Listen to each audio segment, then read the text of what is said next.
Assalamualaikum, selamat siang. Perkenalkan, nama saya Angga Erlangga, NPM 2010-63-11-639.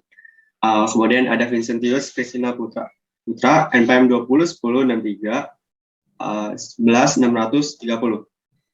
Serta ada Teriska Adelia, NPM 18-10-63-11-60-186.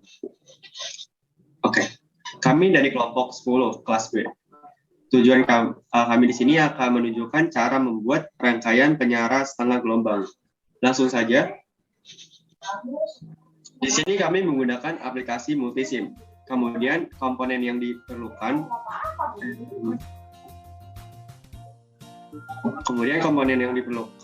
adalah AC power 20 volt dengan frekuensi 50 Hz.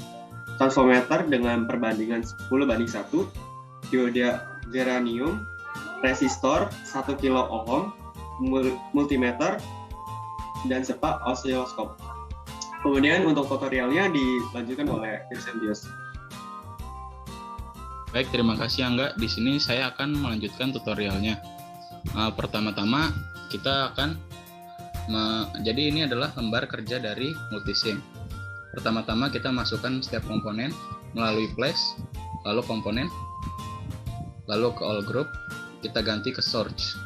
Masukkan AC powernya, masukkan di sini, kita ganti nilainya menjadi 220 volt.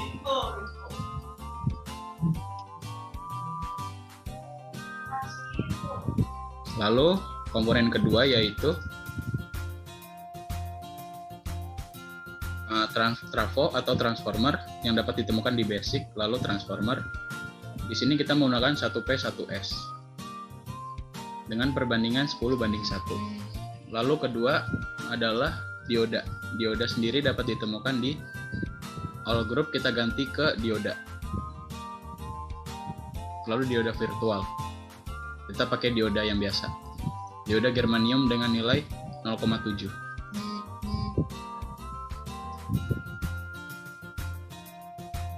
Lalu yang selanjutnya kita masukkan resistor.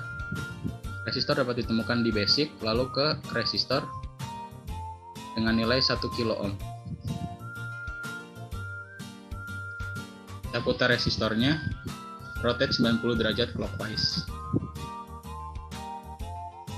Lalu yang terakhir kita masukkan ground. Ground dapat dicari di all group. Lalu kita masukkan di sini pencarian dengan nama ground.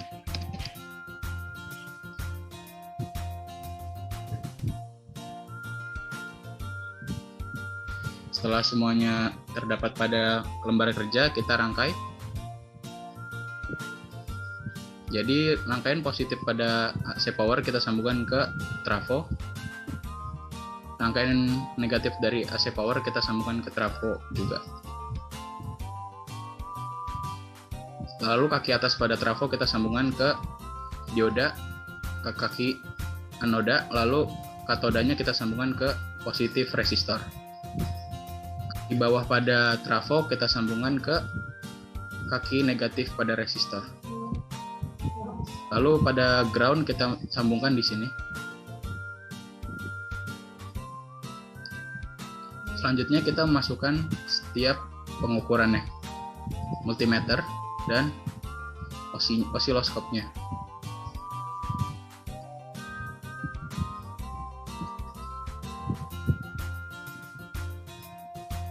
Multimeter pertama kita sambungkan ke tegangan sekunder dari trafo. Lalu multimeter kedua kita sambungkan ke resistor.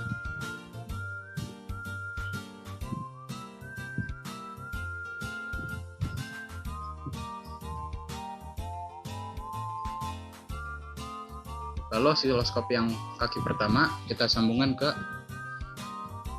setelah trafo.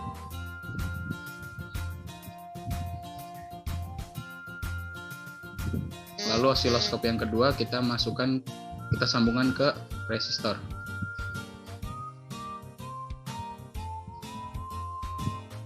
Setelah semua dirangkai, kita run.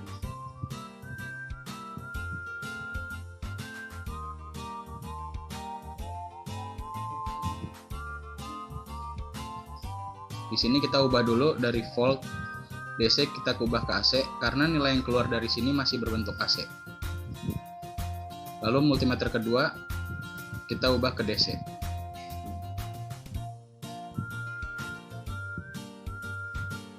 Berikutnya kita atur dulu osiloskopnya supaya terlihat gelombangnya.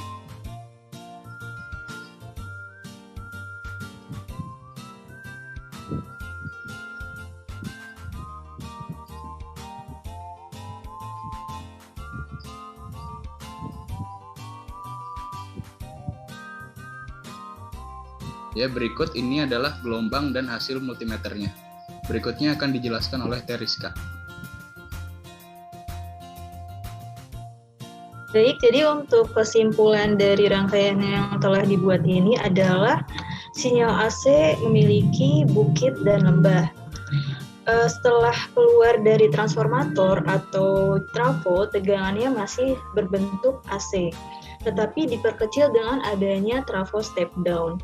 Setelah keluar dari trafo, lalu melewati dioda, lalu melewati anoda dan keluar di katoda.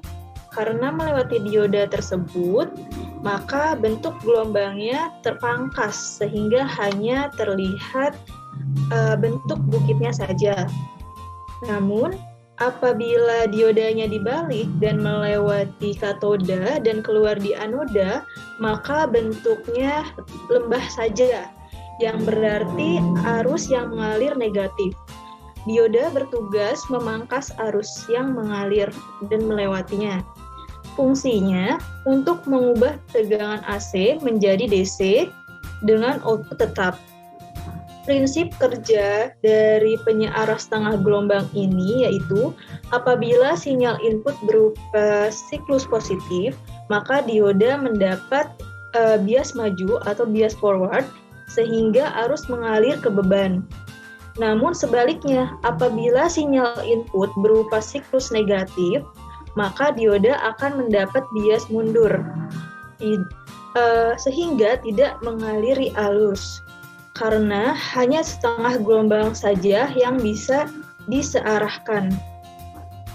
Dan untuk pembacaan dari multimeter sendiri, pada multimeter yang pertama yaitu 21,9 volt atau dapat dibulatkan 22 volt. Dan yang pembacaan pada multimeter kedua yaitu 9,5 volt atau dapat dibulatkan menjadi 9,6 volt. Selanjutnya akan dijelaskan oleh Angga Herlangga. Oke, terima kasih Teh Adelia, Subes. Kemudian ada hasil perhitungannya ya. Hasil perhitungan sendiri nanti akan dijelaskan oleh Vincentius.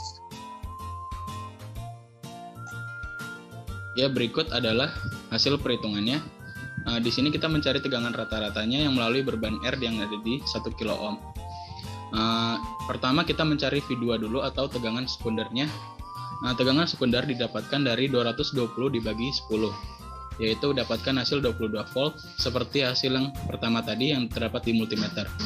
Lalu kita mencari VM-nya didapatkan dari 22 kali akar 2, hasilnya 31,1 volt. Lalu VDC-nya yang terakhir, hasil dari VM dibagi Pi, 31,1 dibagi 3,14 didapatkan 9,9 volt.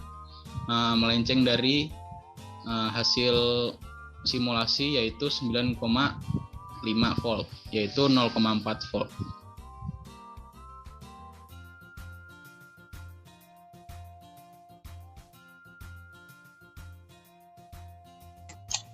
Oke. Sudah semua ya berarti ya. Sekian dari kelompok kami. Terima kasih. Mohon maaf jika ada kesalahan. Ya, wassalamualaikum warahmatullahi wabarakatuh.